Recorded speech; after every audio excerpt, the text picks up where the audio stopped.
Salam sejahtera bagi kita semua.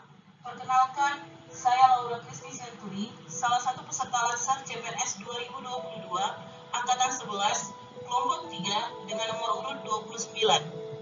Saya akan membahas mengenai landasan kehidupan berbangsa dan bernegara. Ada 4 pilar kehidupan berbangsa dan bernegara, yaitu Pancasila, Undang-Undang Dasar 1945, NKRI, dan Bhinneka Tunggal Ika. Yang pertama kita akan membahas mengenai Pancasila. Pancasila merupakan dasar ideologi negara di Indonesia. Pancasila berasal dari bahasa Sanskerta yang berarti 5 dan sila yang berarti prinsip atau asas. Pancasila berisi tentang konsep kehidupan yang dicita-citakan oleh bangsa Indonesia sekaligus memiliki pemaparan atau gagasan mengenai tatanan kehidupan yang sesuai dengan Pancasila.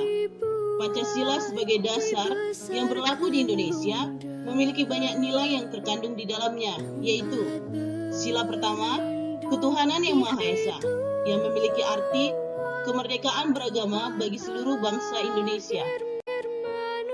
Sila kedua, kemanusiaan yang adil dan beradab, yang memiliki arti tentang hak kebebasan dan kemerdekaan yang dijunjung tinggi.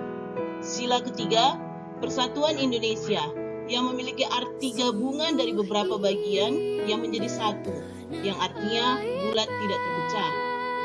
Sila keempat, kerakyatan yang dipimpin oleh hikmat kebijaksanaan dalam permusyawaratan perwakilan, yang memiliki arti kita sebagai warga negara Indonesia memiliki kedudukan, hak, dan kewajiban yang sama.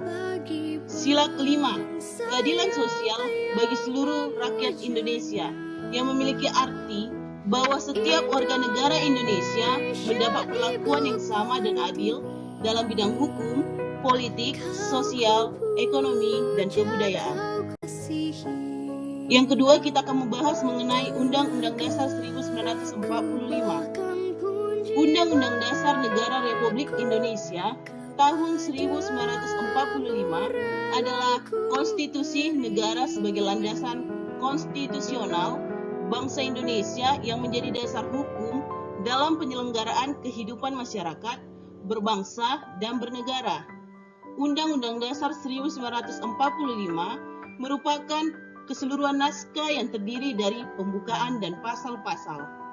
Undang-Undang Dasar 1945 memiliki peran sebagai sumber hukum tertinggi yang melandasi seluruh produk hukum di Indonesia.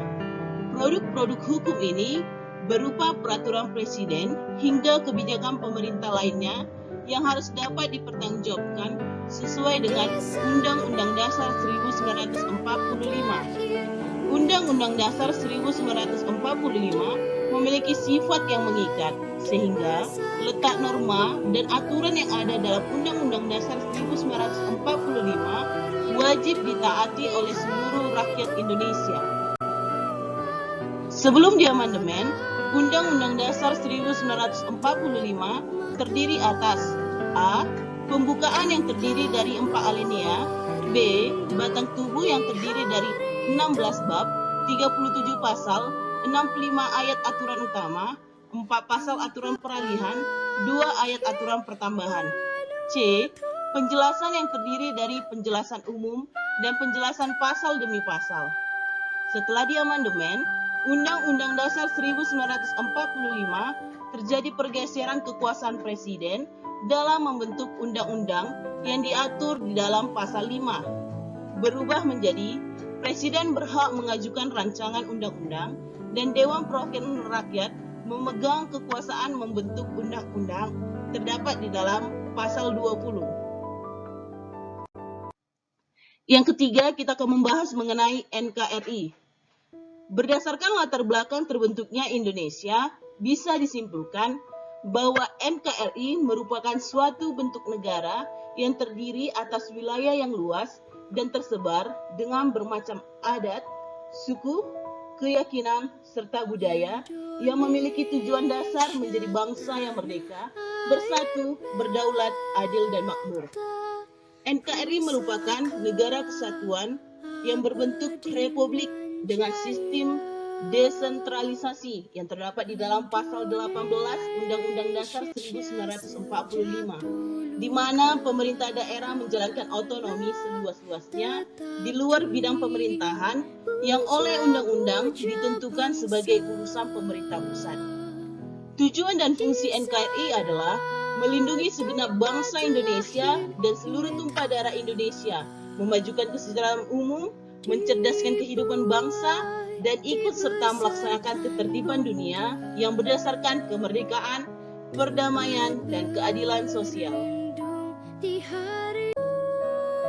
Dan yang terakhir kita akan membahas mengenai Bhinneka Tunggal Ika.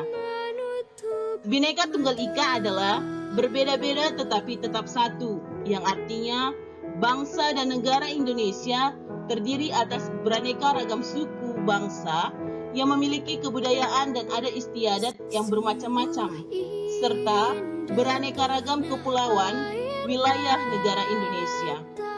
Bhinneka Tunggal Ika adalah semboyan negara Indonesia yang tertulis pada Pita Burung Garuda Pancasila.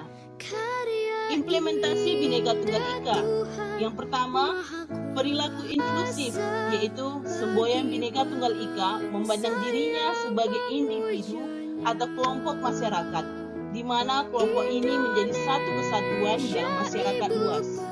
Yang kedua, sifat pluralistik ditinjau dari keragaman agama, budaya, dan suku meski berbeda, diperlukan menjalin kerukunan, toleran, dan saling menghormati.